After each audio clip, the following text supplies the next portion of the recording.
Bom, eu queria saudar os servidores e servidoras do fisco, em todas as suas esferas, que são absolutamente fundamentais e precisavam ser respeitados enquanto tal, pelo um conjunto de políticas públicas que ainda precisam ser fortalecidas para que nós possamos fazer o luto dos períodos traumáticos da história brasileira. A gente faz o luto dos períodos traumáticos com políticas públicas. E as políticas públicas, elas são fruto do trabalho de cada uma e cada um de vocês. Então, a minha saudação muito especial a esta discussão, inclusive. Essa discussão para que nós possamos, enfim, assegurar que o fatiamento da discussão sobre a reforma tributária, ele não deixe de lado o que é fundamental, que é uma construção de uma política tributária justa. Justa. Nós vamos perceber a importância da política tributária pela própria discussão que está sendo pontuada. Nós vamos ter a discussão de gênero na política tributária, nós vamos ter a discussão sobre a necessidade de um país saudável, da preservação ambiental a partir da política tributária, e nós vamos ter a discussão que é de um problema que o Brasil enfrenta, que eu diria origina tantos outros problemas, que são as desigualdades sociais e as diversas desigualdades que o Brasil carrega na sua história, tão permeada por casas grandes e senzalas e tão permeada por períodos tão traumáticos que não fizemos, como disse, o luto deles. Então, portanto, é importante unificar os tributos, enfim, essa não é uma discussão que nós carregamos qualquer oposição a ela, mas ela não resolve os problemas estruturais. Não resolve. E ela não resolve os anseios e os sonhos que foram vivificados a partir da condição de termos uma reforma tributária. Eu penso que Lula disse muitas vezes que é preciso colocar o pobre no orçamento e é preciso colocar os ricos para pagar impostos nesse país. Esta frase, ela se traduz em uma reforma tributária que apenas a unificação, a construção do IVA não contempla.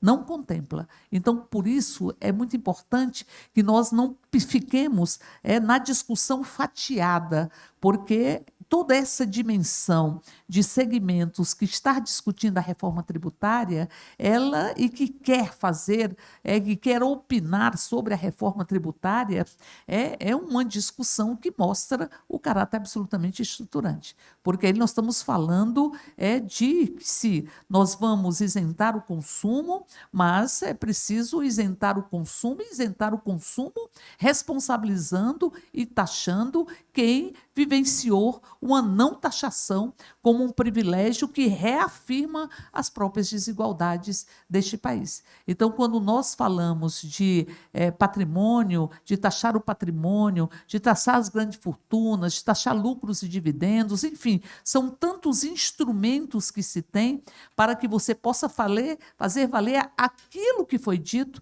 pelo presidente da República. É preciso incluir o rico no imposto de renda e é preciso incluir o pobre no orçamento. Então, portanto, esta discussão ela tem que ser feita sem que se perca a noção de onde se quer chegar. Ou seja, se quer chegar num processo de justiça tributária neste país. Então, portanto, estas preocupações, e eu acabo de vir de uma discussão sobre a questão de gênero, como é que se na reforma tributária se minimiza as desigualdades de gênero, mas tantas discussões que estamos fazendo no ponto de vista do alimento saudável, do ponto de vista da condição saudável, da solidariedade, do meio ambiente, tantas discussões que dialogam com a reforma tributária neste país. E como se, através da reforma tributária, se elimina todas, ou se minimiza, ou se mitiga, ou se constrói um processo mais justo, onde não tenhamos que viver com esta disparidade que o país vivencia. Não tenhamos que viver com a mesma lógica que é desumanizante de naturalizar a pobreza e naturalizar a própria desigualdade. Por isso é preciso ter cuidado com o fatiamento, para que nós não tenhamos esta dicotomia entre estes aspectos fundamentais. E é preciso dar a unificação dos impostos, a estrutura e o tamanho exato que ela tem. E é um tamanho que, por si só, não entra nas discussões que são fundamentais para este país. A gente conta com cada uma e cada um de vocês, é o momento que o país também discute a sua própria realidade. E eu falo isso porque a gente vivenciou muito negacionismo, não só negacionismo pontual, mas o negacionismo estrutural também. Em grande medida, se o país passou a ter um volume muito grande de negação da própria realidade. Então, a reforma tributária, ela, dentre outros aspectos, possibilita que o país se veja como ele é.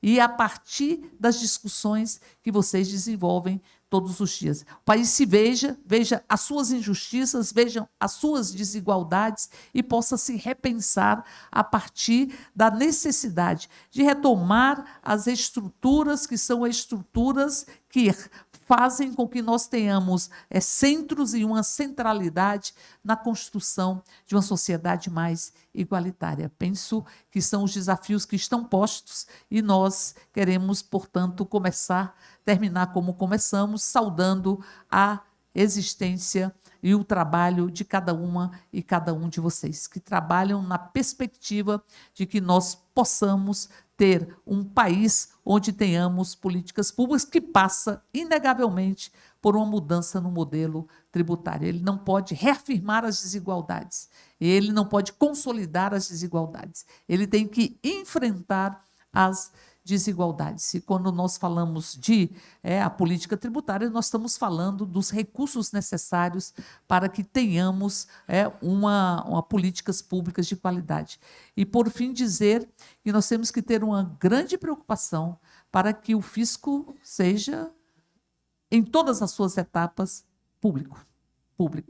Que nós não tenhamos transferência de dados para a iniciativa privada, que não tenhamos nenhuma construção, e tem projetos nesse sentido, nenhuma construção que retire do Estado e retire dos profissionais que exercem a função do fisco o monopólio sobre todos os dados. Nós não podemos permitir que avance uma concepção de que os dados fundamentais para o país, inclusive para a efetivação de qualquer política tributária, ele vá, ou seja, ainda que de forma compartilhada, ele seja entregue para a iniciativa privada. É o fisco público em todas as suas etapas,